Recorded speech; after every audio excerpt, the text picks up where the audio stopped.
Good afternoon. My name is Jerry, and I'm from DASYDministry.org. Do as Yeshua did here in Alberta, Canada. I hope the following teaching will help somebody better understand the living word of the God of Abraham, Isaac, and Jacob, who is Yahweh and Yeshua. In this teaching, I will be talking about the mixing of things, whether it be cloth, animals, plants, etc.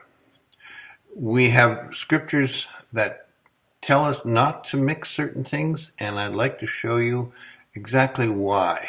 Often people say, well, that doesn't make sense. Why can't you mix cloth? Why can't you mix this? Why can't you mix that? Well, the Creator knows what He's doing, and He had a reason for all of it. So I will explain as best I can. Please bear with me. When it comes to mixing things, as it's referred to in the scriptures, it opens a door that includes many things most of us are not familiar with. Once that door is open, you'll see things like never before. I will hopefully reveal in this teaching about the mixing of fabrics, seeds, as in food, plants, GMF, genetically modified foods, as well as DNA of animals, livestock, and in the genetic properties of human beings, how everything is connected. When we look at what happens when things of various natures are mixed, it becomes very clear why Dad told us not to mix things. Mixing seeds, whether they be plant seeds or seeds of life, DNA, can cause all kinds of problems that most of us have probably never thought about. Adonai has a reason for everything He does, and if we are following Him, we will look into everything we can that helps bring glory to His name and health to our body. I'll start out by talking about mixing things in regards to fabrics and how and why Yah told us not to do so. Let's start by having a look at a couple of verses that tell us about the mixing of wool and linen cloth and go from there. The verses in Deuteronomy and Leviticus that speak of not mixing things, two fabrics, wool and linen, seed and livestock, have always stumped me until recently. The following is the explanation that was revealed to me. Leviticus 19:19. You are to keep my statutes. You shall not breed together two kinds of your cattle. You shall not sow your field with two kinds of seed, nor wear a garment upon you of two kinds of material mixed together. Now let's have a look at Deuteronomy 22:11. You shall not wear a material mixed of wool and linen together. Now this verse is part of what is called the sundry laws, or instructions of Yah. It's important to note here that the verse is very specific about not mixing wool and linen together. It doesn't say that there's anything wrong with wool as a material. It is specifically talking about mixing wool and linen. Wool is a thick fiber. Linen is an extremely thin fiber. We are not to mix them together. Exactly what does Yah reveal to Moses that we shouldn't be doing in regards to fabrics? It's a big question, so hopefully we can answer it. It is a biblical and scientific fact that cloth has healing properties.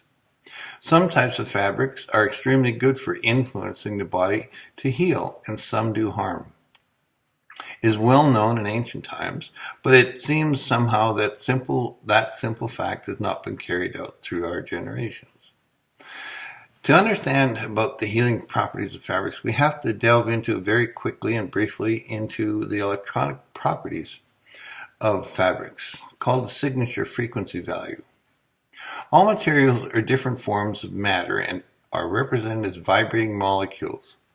Each material has its own signature frequency. In a fabric, for instance, that signature frequency will be determined by such things as the type of fabric, its weave, thickness, dye, etc. Fabrics and other materials with negative frequency continually force the cells in the body to exhaust its resources by adapting to negative charges of electromagnetic influences.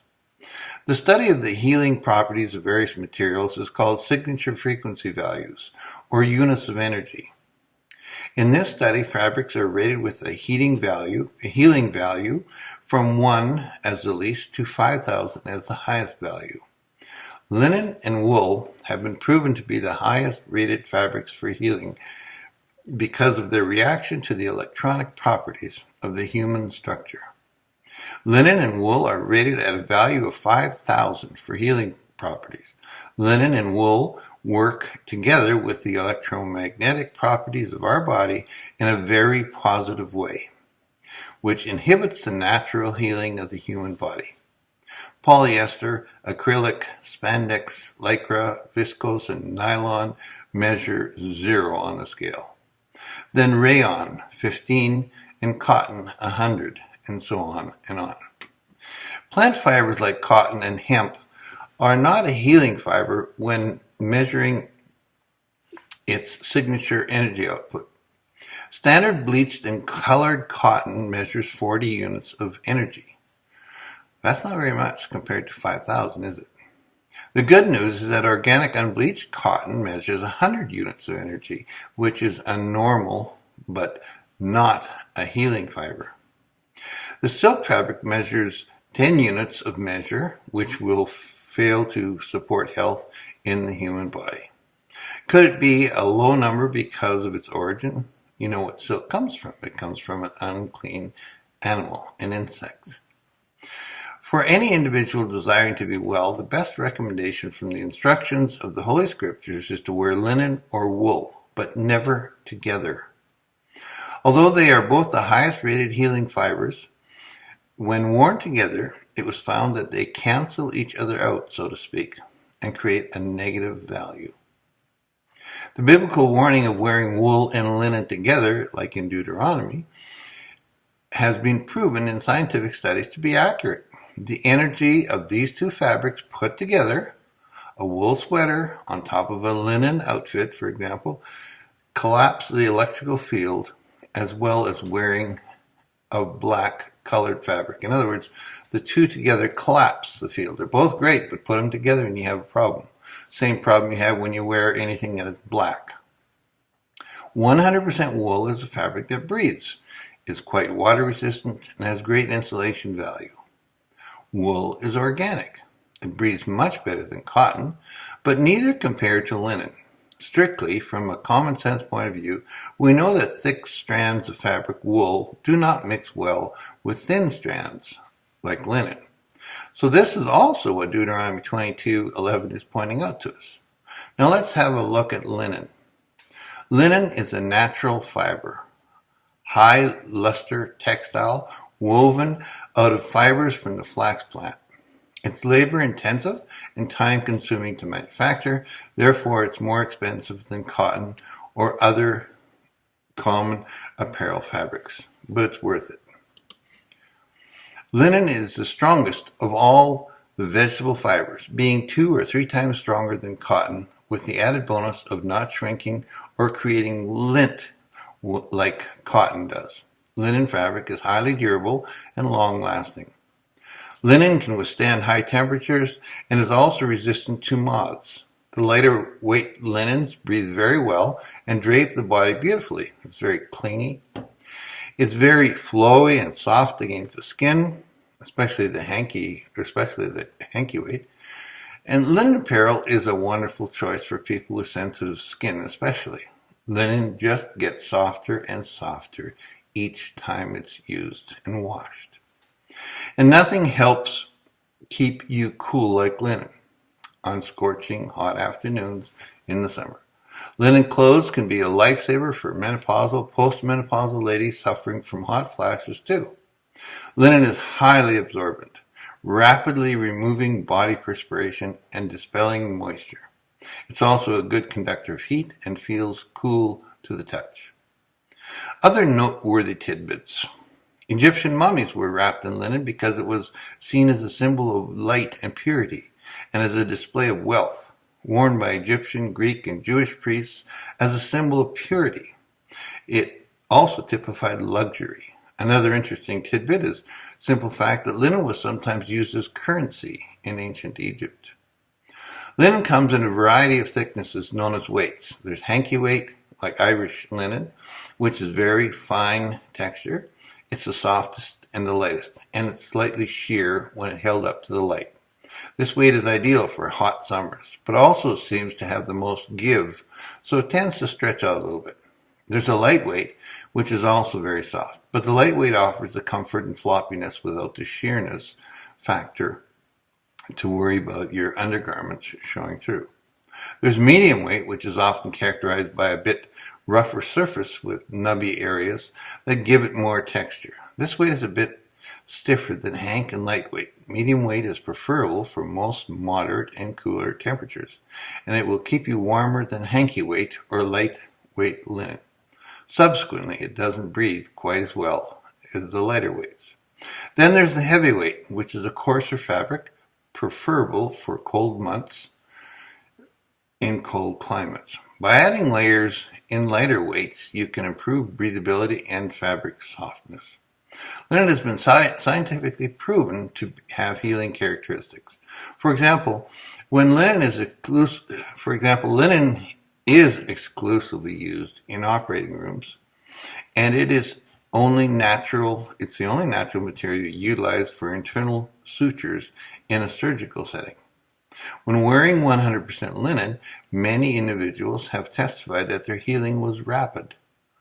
Post-injury or surgical pain was substantially reduced without the use of prescription or over-the-counter drugs when using linen bandages and wearing linen clothing.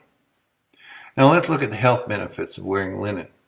Flax fabric is an excellent filter protecting against chemical exposure, noise, and dust. Linen clothing reduces solar gamma radiation by almost half, therefore protecting humans wearing them. Flax fiber is totally resistant to harmful radiation. Linen underwear heightens positive emotions as well as possessing rare bacteriological properties. It's resistant to fungus and bacteria. Flax is found to be an effective barrier to some diseases.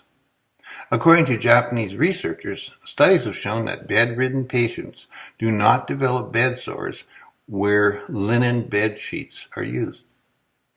Wearing linen clothes helps to decrease some skin diseases, from common rashes to chronic eczemas. Linen is highly hygroscopic, meaning it rapidly absorbs and gives up moisture, absorbing water as quickly as a pond surface before giving a feeling of being wet. Linen cloth can absorb as much as 20% of its dry weight. This explains why linen cloth always feels fresh and cool. Linen is not known to cause allergic reactions and is helpful in treating a number of allergic disorders. Linen is effective in dealing with inflammatory conditions, reducing fever, and providing a healthy air exchange. Linen cloth does not accumulate static electricity. Linen possesses high air permeability and heat. The heat conductivity of linen is 5 times higher than wool and 19 times higher than silk. In hot weather, those dressed in linen clothing are found to have a lower skin temperature than others wearing silk or cotton garments. According to some studies, a person wearing linen clothes perspires 1.5 times less than when dressed in cotton clothes, and twice less than when dressed in viscose clothes. Meanwhile, in cold weather, linen works in reverse, proving ideal for retaining warmth. Now let's look at the historical use. Since the earliest times, flax, from which linen is made, has been known to have healing properties. Our Holy Scriptures certainly emphasize this material over all other fabrics for holy attire. The original Hebrew language gives the attire of Adam and Eve as a linen robe of light, Genesis 3:21. In establishing the protocols, statutes of health, the prophet Moses received specific instructions. Cleansing a leper, meaning those incurable, gave only 3 distinct fabrics of attire: wool, linen, or leather, Leviticus 13:47-48. It's emphasized as forbidden to wear linen and wool together, Leviticus 19:19, and Deuteronomy 22:11. Historically, the beautiful white linen attire of the Hebrew people was, with all with Almighty God's specific instructions. The decisions as given in the instructions, the Torah as ordinances, from Leviticus 39, 1 to 31. From a simple common sense point of view, when you think about fabrics, fabrics with threads finer or larger in size, like wool and linen, should not be mixed for the simple reason that they don't fit properly together. One is a thick strand, one is a thin strand. The difference in thicknesses causes problems. You wouldn't take different strengths, thicknesses of chain or rope and link them together, so why would we do such a thing with fabric? This, of course, clearly points out to us not to have an ox and donkey plowing together, as explained in Deuteronomy 22:10. In other words, mixing of things like clothing is also thematically connected to the ox and the donkey. We don't mix things that aren't equivalent. It's not fair to an ox to have an ox and a donkey tied together. Well, that's why. Biblical references to linen. In our Bible, we see linen symbolically representing righteousness. Revelation 19:8. And to her was granted that she should be arrayed in fine linen, clean and bright, for fine linen is the righteousness of saints. Considering that our Torah is connected directly with agriculture, it's easy to understand why flax, a material made from a plant grown from the ground, is so incredible. The linen fabric breathes freely, which is why it's so desirable to wear. This breath, so to speak, is also representative as the Holy Spirit, the Ruach HaKodesh, in our fleshly bodies, in turn representative of the temple within. The Holy Spirit is represented as breath, and we are the temple, breath in the temple. In the description of the tabernacle, which formed the central point of worship for the tribes of Israel, the historical record tells us that the curtains were made of linen. Linen was used for the garments of the priests of the nation, and they were holy and glorious to look at, as clearly spoken of in Exodus 28, 2-5. And you shall make holy garments for Aaron your brother, for glory and beauty, and on and on. The garments of the priests in the temple were always made from linen. These white garments were sanctified and made holy so they could be worn by all priests working in the temple. When these linen garments became too soiled, worn out, or damaged, they were shredded up, and the cloth was then used and woven into wicks for lamps used in the temple menorah. The garments were treated very special in every way from start to finish. On Yom Kippur, the high priest alone entered the Holy of Holies to make atonement for his house and for the people, Leviticus 16. On that occasion, he wore white linen garments. Always. Aaron, the high priest, entered the holy place, but he put on a holy linen coat and girdle, and he puts up the tunic or the turban on his head. It was also linen. This shows the unique place held by linen in the history of ancient times, and the reverence accorded it is further demonstrated in the New Testament. Here it states that when the revelation of things to come was revealed to John, the 7 angels who held in their hands the past and future of mankind were clothed in pure white linen. Then a final quotation from the same book of Revelation, Actions, informs us that the garments of those chosen for eternal life and happiness will be of fine linen. The use of linen for priestly vestments was not confined to the ancient Israelites. During the birth of the Messiah, we know that linen was a common fabric used by people and in the temple because of its purity. Luke 23, 50-53. And a man named Joseph, who was a member of the council, a good and righteous man, he had not consented to their plan and action, a man from Arimathea, a city of the Jews, who was waiting for the kingdom of God, this man went to Pilate and asked for the body of Yeshua. And he took it down and wrapped it in a linen cloth, and laid him in a tomb cut into the rock, where no one had ever lain. Here we see that Yeshua himself was wrapped in a linen garment at the time of his burial. Yeshua was the high priest of the order of Melchizedek. If this doesn't support the biblical significance of linen, nothing will. Something else that I find interesting as a historical fact is that linen was used as armor for soldiers. The brass, steel, and bronze that some soldiers attempted to use as protection was far too heavy to be practical. It was quite good as far as protection was concerned, but it was simply too heavy to be practical. It was found that multiple layers of linen was far superior for armor and was very lightweight compared to metal. When this was realized, it was worn by most all frontline soldiers. Now, let's look at a few verses about the special fabric, linen. Genesis 41:42. Then Pharaoh took off his signet ring from his hand and put it on Joseph's hand and clothed him in garments of white, fine linen, and put the gold necklace around his neck. Leviticus 6:10. And the priest is to put on his linen robe, and he shall put on undergarments next to his flesh, and he shall take up the ashes to which the fire reduces the burnt offerings on the altar, and place them beside the altar. Revelation 15:6. And the 7 angels who had the 7 plagues came out of the temple, clothed in linen, clean and bright, and girded around their breasts with golden girdles.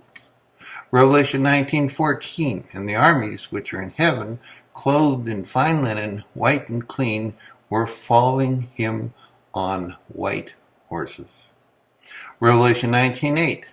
And it was given to her to clothe herself in fine linen, bright and clean, for the fine linen is the righteous acts of the saints. And on and on and on. Many references. Now let's look at the mixing of livestock. We'll have another quick look at Leviticus 19:19. You are to keep my statutes. You shall not breed together 2 kinds of your cattle. You shall not sow your field with 2 kinds of seed, nor wear a garment upon you of 2 kinds of material mixed together. We've already revealed the healing properties of cloth materials. Now we're going to look into the first part of this verse that talks about you shall not breed together 2 kinds of your cattle. The mixing of animal seeds, you might say. Now let's look at some examples of mixed livestock and see what we can figure out about that. The donkey.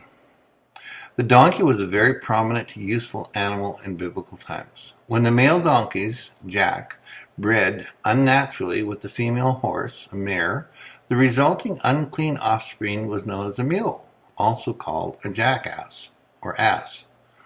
These offspring cannot procreate, reproduce. They're sterile because of the mixing of this seed. This is what happens when you are mixing things. They become sterile, mutant, blemished, and their very nature unpredictable, whether they be animal or plant. It is the mixing of 2 species that are not meant to be put together, and this unnatural act produces sterility. When these things do happen in nature, and it can happen in rare cases, nature has its way of destroying these mixing of things to keep the corruption from spreading. By extension, this includes cross-species breeding of domestic livestock and animals that is unnatural. We see deadly examples of this mixing of seed in animals such as Doberman pinschers and pit bulls. The pit bull terrier is a perfect example of a hybrid dog that is totally unpredictable and very, very dangerous. Enough studies have been done now to prove beyond a shadow of a doubt that pit bulls are a deadly menace to mankind and are responsible for the deaths of thousands of innocent people, especially children, around the globe. These hybrids are perfect vessels that Satan uses to stage his demons. Satan uses these unclean hybrids as fleshly physical launching pads of muscle and bone to destroy and kill things in their path. The devil is the one behind the development of all this unnatural corruption of species. He is the one promoting businesses who are involved in commercially making money off mankind in such an improper, unnatural manner. The mixing of seed. As noted in Leviticus 19:19, you shall not sow your field with two kinds of seed. The same scenario applies to plants that are mixed and crossbred in unnatural ways. It's true that many plants are mixed and become supernaturally productive, but that is not Yah's way of doing things. Most are aware of the controversy of Monsanto canola, and the canola seed has been causing havoc in the agricultural community for many years. Monsanto has a specially bred, genetically altered, mixed canola that is resistant to particular insecticides and pesticides that farmers use to protect their crops. The monster seed they have created allows those farmers growing that brand of canola to use various chemicals on the plant without the natural harmful reactions, resulting in a more abundant but less healthy seed for canola oil. Example of similar mixing of seed can be found in almost every commercial fruit and vegetable in the market, from plums to potatoes. This mixing of seed may have what seems to be great advantages for the producers of these products, but in its wake we see a production of natural seeds for gardening disappearing. This situation has become so critical that nations have come together and built a special concrete storage facility in the Antarctic where natural seeds from millions of plants are being stored. This is being done in order to maintain some original stock for years down the road when all the hybrids cause total collapse and chaos in the growing of vegetable, fruit, and grain crops. They can see this coming and are already preparing for it. Now, how sad is that? They can see it coming. The scientists know it's coming, and yet here we are, still going with it. Genetically modified foods. There are many huge corporations today that control our food supply around the world. These organizations, like Monsanto, the most dreaded of all, are only interested in the bottom line of making profit from foods that look nicer, last longer, harder to damage, etc. They don't care about the health and welfare of the people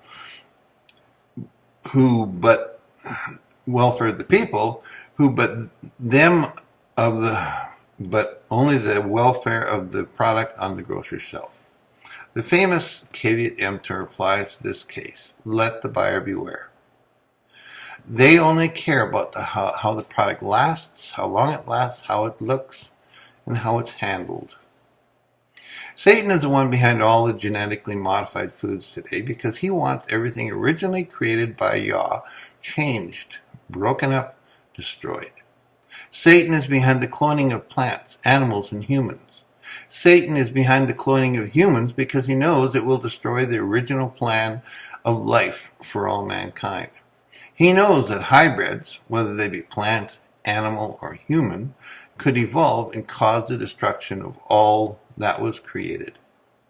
The genes, the DNA, etc., will cause havoc among all creation as they intermingle with the original created pure source. If cloning continues and grows, then the devil is able to look at all these sterile monsters and he is not reminded of Yah's creation. That's why he's doing it. Only the demise of Yah's creation, that's what he will see, the cancer spreading. Satan can't stand looking at human beings because they are part of Yah's creation. I mean, we were made in his image, right? Hermaphrodites. Now let's look at an uncomfortable subject that has been emphasized in the last few years, the subject of hermaphrodites. They say that 1 in every 1,500 to 2,000 babies are born in an intersexual state, noticeably atypical in terms of genitalia, where experts are called in to assess the situation. This is almost 0.033 to 5% of the population.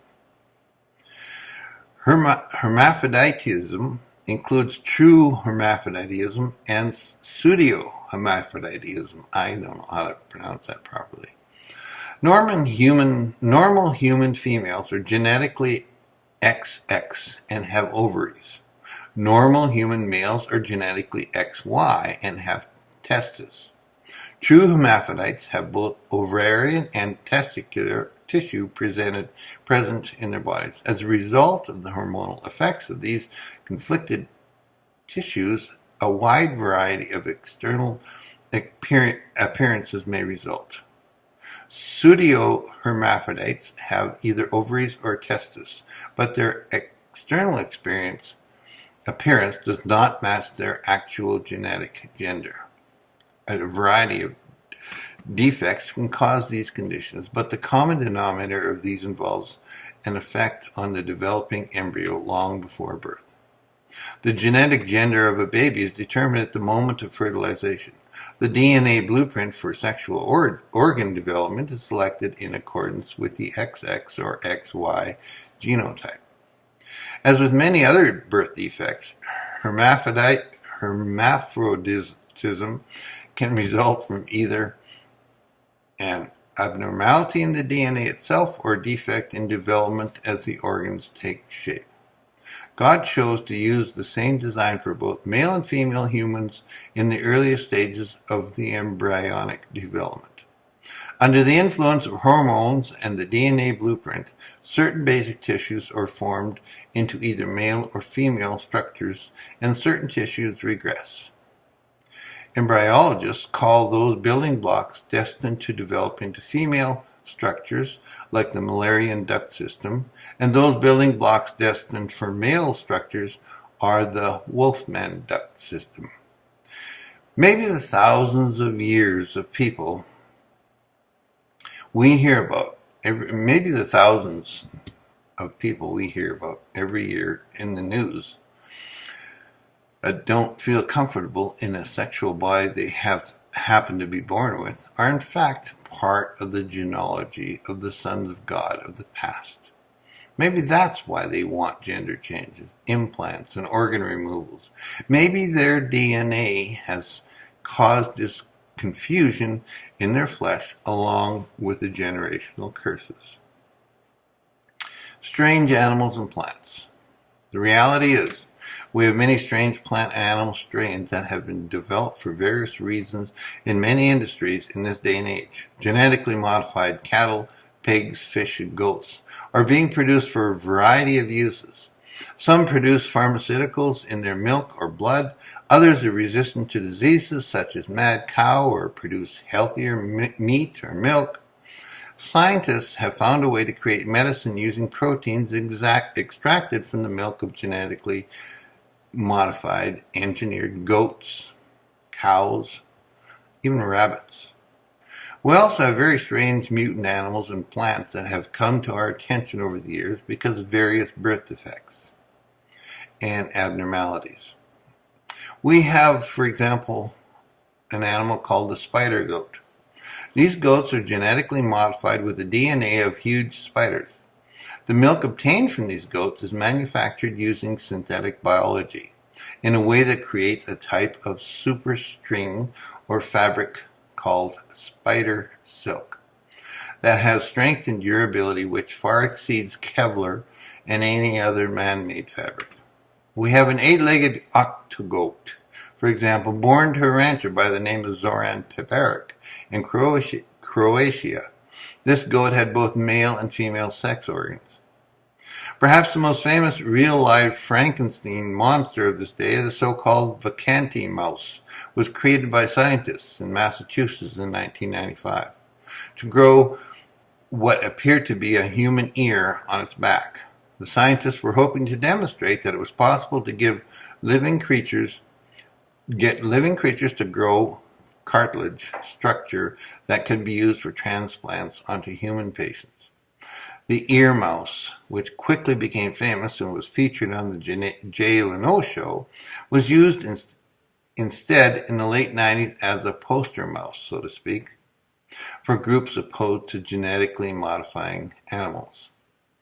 The FDA is now allowing genetically engineered salmon, which grow nearly twice as fast as regular salmon, into supermarkets and onto dinner tables.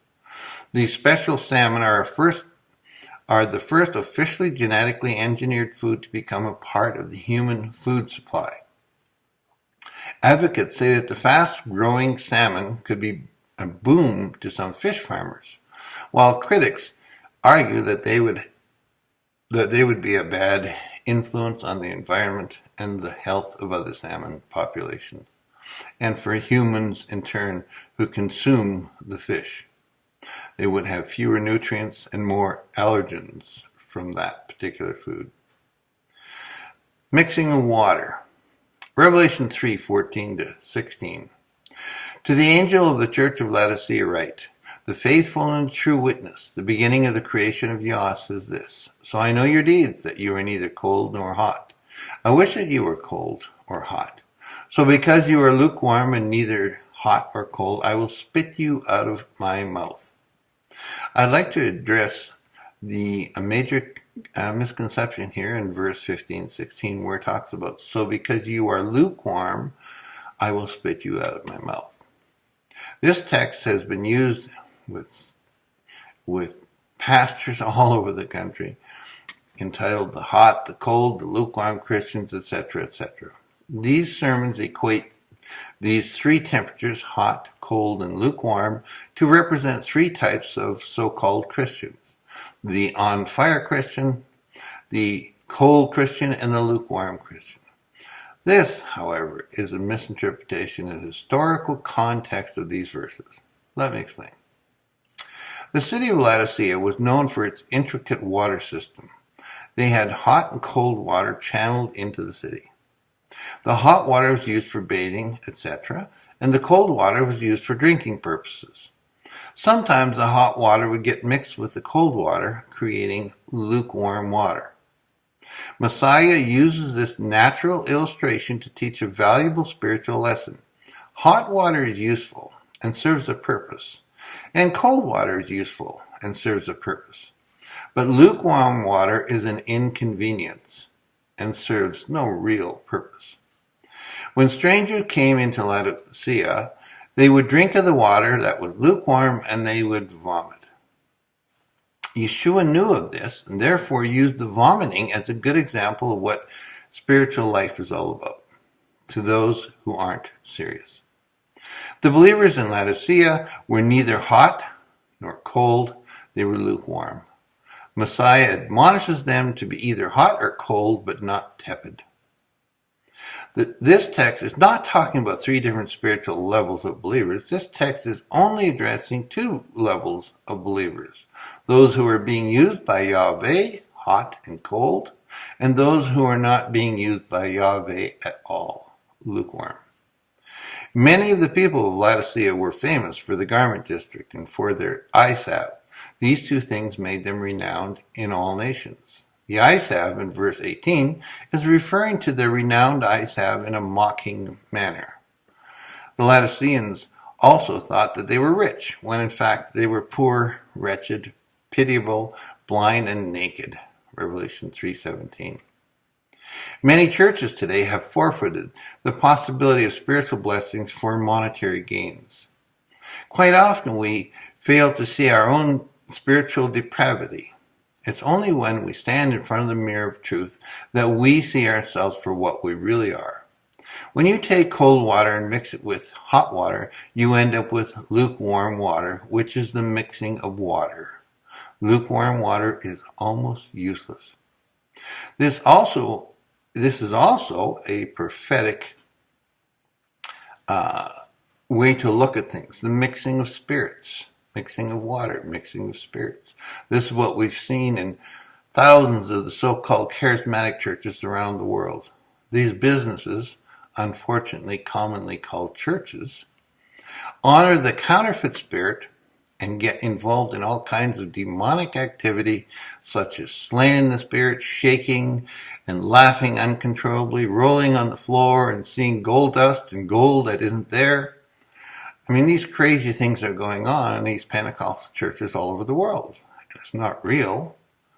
These demonic phenomena have nothing to do with the true Ruach HaKodesh, Holy Spirit, who is always holy. Millions of people are being misled by Christian snake oil salesmen calling themselves pastors, making a lot of money entertaining demons in the name of their God. The constant passing around of the bucket and the begging for love offerings for the false prophets presenting this nonsense is big business. Don't ever kid yourself. Sometimes the true believers in the God of Abraham, Isaac, and Jacob are innocently mixed in with this crowd, and that's why it's called the mixing of spirits.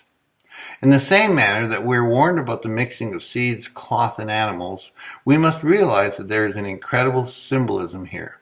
There's a message here. That message is in regards to the mixing of spirits, which is very common in many of today's charismatic churches. Mixing of spirits. The counterfeit with the real Holy Spirit creates confusion and spiritually sterilizes millions of people around the world. This mixing creates hybrid religions that produce no fruit whatsoever.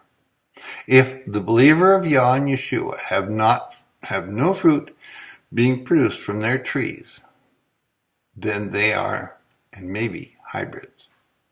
Let us all go back to the original seed planted as the Torah of the Most High.